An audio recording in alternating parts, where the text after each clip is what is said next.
8h37, muito bom dia para você. Hoje é quinta-feira, dia 31 de janeiro. Já está no ar mais uma edição do TV Mar News. Sejam muito bem-vindos.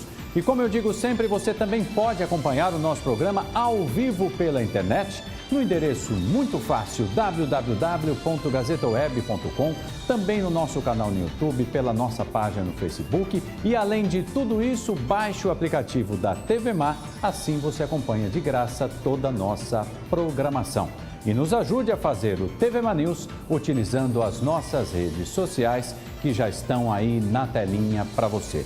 Virou o reloginho, 8h38. Vamos ver como é que está o tempo na manhã desta quinta-feira, 31 de janeiro.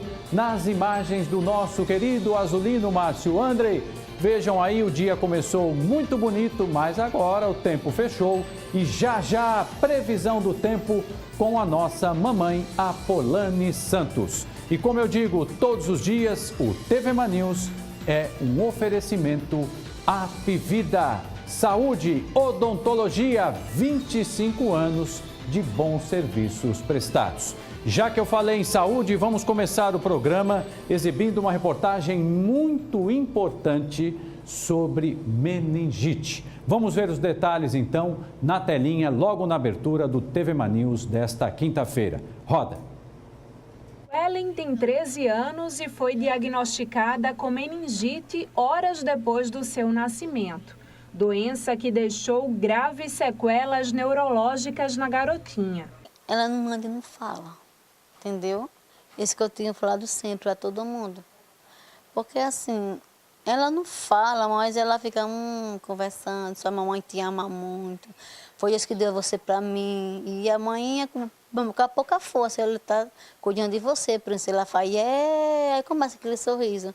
Entre idas e vindas ao hospital ao longo dos anos, há 8 meses ela está em casa ao lado da família. Mas para isso ela precisa 24 horas do serviço de home care, por onde se alimenta exclusivamente através de uma sonda e recebe outros cuidados essenciais. A menina precisa, não pode retirar não. Se a menina retirar, como é que ela vai comer? Que ela come pela sonda, de jeito nenhum. O nosso ordenamento jurídico assegura absoluta prioridade às crianças e adolescentes na concretização de seus direitos, principalmente à vida e à saúde. E nesse caso, o plano estaria violando tais direitos fundamentais. Eu ajuizei a ação pleiteando como tutela de urgência, como medida liminar, a manutenção dos serviços de home care.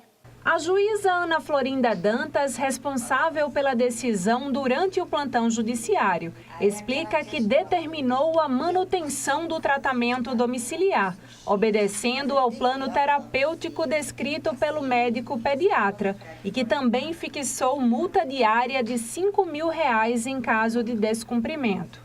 Tem uma documentação médica no processo, o Ministério Público examinou muito cuidadosamente e deu um parecer no sentido favorável. Então, o juiz, embora eu não tenha informações médicas, eu me baseio nas informações médicas que vêm no processo.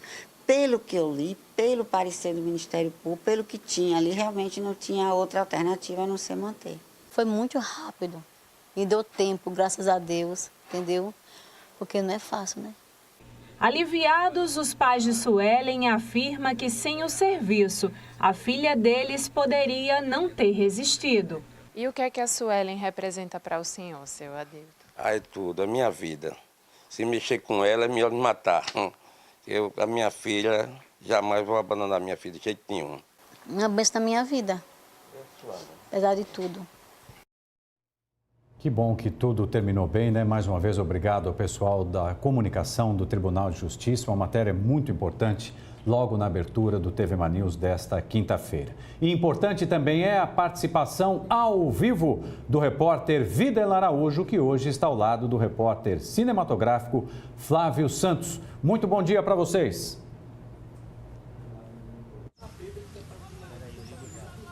Bom dia para você, Mauro Vedequim. Ótimo dia para todo mundo.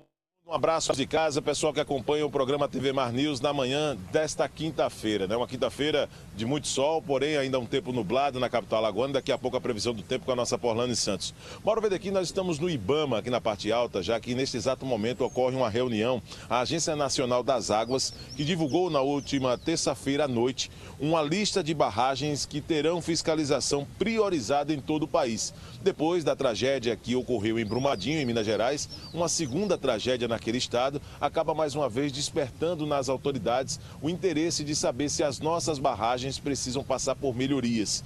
Em Alagoas, serão 26 barragens fiscalizadas, as informações que recebemos. A relação da ANA, a Agência Nacional de Águas, traz também barragens classificadas nas categorias de risco, que é risco alto, risco médio e risco baixo. Essas três categorias serão avaliadas por técnicos que deverão apresentar números e situações concretas a respeito da realidade de cada uma delas. Cada uma com a sua individualidade, cada uma com a sua particularidade. E aí, essas possibilidades de dano potencial também serão apresentadas. Nesse exato momento ocorre aqui no Ibama uma reunião com membros, inclusive da SEMAR, que tem a responsabilidade de encaminhar também todo esse trabalho, juntamente com os técnicos do governo federal, que recomendou na oportunidade que todas as barragens do país sejam fiscalizadas imediatamente. A reunião começou às 8 da manhã. Tem muita gente envolvida, porém pouca informação para a imprensa. Ao chegarmos no local, as pessoas da assessoria do Ibama nos informaram que essa reunião deve ocorrer até às 10 da manhã, 10h30 da manhã, e logo depois as entrevistas liberadas para a imprensa e o teor desta reunião será apresentado consequentemente. De acordo também com a ANA, segundo nota, a categoria de risco diz respeito, na situação das barragens especificamente, aos aspectos de barragem que podem influenciar na probabilidade de um acidente com aspectos de projeto de integridade da estrutura. E estado de conservação também. Nós conversávamos durante esta semana com o coronel Moisés Melo, da Defesa Civil, e ele já alertava que há um risco em algumas barragens, há situações relacionadas e que requer uma fiscalização mais apropriada para poder estudar as probabilidades de risco de tragédia desses locais, e naturalmente essa reunião está tratando com mais riqueza de detalhes esses trâmites que serão colocados em prática para poder fiscalizar as barragens de Alagoas. Algumas, inclusive, em situação de muito alerta, como foi colocado pela própria Defesa Civil Estadual, pelo Moisés, o coronel Moisés, que é o coordenador da Defesa Civil Estadual, falando justamente na cidade de Palmeira dos Índios, que existe uma barragem que tem apresentado já riscos e bem semelhantes esses riscos ao que aconteceu em Brumadinho. Diante das circunstâncias, esse processo está sendo avaliado, tratado com muito carinho, com muito cuidado também, antes que venha se criar pânico na sociedade. Quando se fala em situações como essa, é preciso ter muito cuidado, muita cautela para não criar pânico na população, e naturalmente essa reunião deve trazer detalhes a respeito dos trâmites e do que vai ser colocado em prática de agora em diante pelas autoridades nesse processo de fiscalização. Daqui em Alagoas, de pelo menos 26 barragens em quadro estrutural que requer cuidados. Imagens de Flávio Santos, eu volto com você nos estúdios e daqui a pouco, de outro ponto da cidade, nós vamos trazer mais notícias ainda nesta edição do TV Mar News. É com você. Tá certo, Videlan. Muitíssimo obrigado pela sua participação. O Videlan Araújo, que volta já já de outro ponto da nossa capital. Agora vamos falar de um assunto extremamente importante. Muita atenção aí. O Conselho Federal de Farmácia acompanha os desdobramentos de um projeto de lei apresentado pelo senador Guaraci Silveira, ele que é do PSL de Tocantins. E olha, esse projeto propõe a abolição da prescrição médica. É uma história muito complicada para a compra de antimicrobianos. Eu acho que eu estou falando certo. O que aconteceu? Foi apresentado esse projeto e, em seguida, o Congresso Nacional entrou em recesso. É claro que o Conselho acompanha tudo isso, e para falar mais sobre essa história, eu recebo aqui com muito prazer o Alexandre Correia, ele que é farmacêutico. Alexandre, muito bom dia, é um prazer imenso recebê-lo. É um projeto apresentado pelo senador. O que você pode dizer sobre isso? Qual é a avaliação inicial sobre esse projeto? Seja muito bem-vindo. Bom dia. Esse projeto não é um projeto danoso à população brasileira. A gente conseguiu, durante muito tempo, muita luta, fazer com que os antibióticos fossem um medicamento que tivesse controle especial no país. E isso é fundamental porque as farmácias detêm esse controle e o farmacêutico, enquanto profissional de saúde responsável pela farmácia, é responsável justamente por esse controle desse comércio, desse medicamento nas farmácias comerciais. E o Brasil ele tem um histórico, hoje nós sabemos que há muitas mortes por conta de infecção bacteriana hospitalar, né? A famosa infecção hospitalar, né? Sim. Sepsis é como o pessoal cientificamente se fala. Isso tem trazido um dano à população brasileira, porque nós sabemos que de cada 9 pacientes que vai à UTI, 10 pacientes com infecção hospitalar, 9 pacientes chegam a óbito no próprio hospital por conta dessa infecção adquirida. A resistência dos antimicrobianos, das bactérias aos antimicrobianos.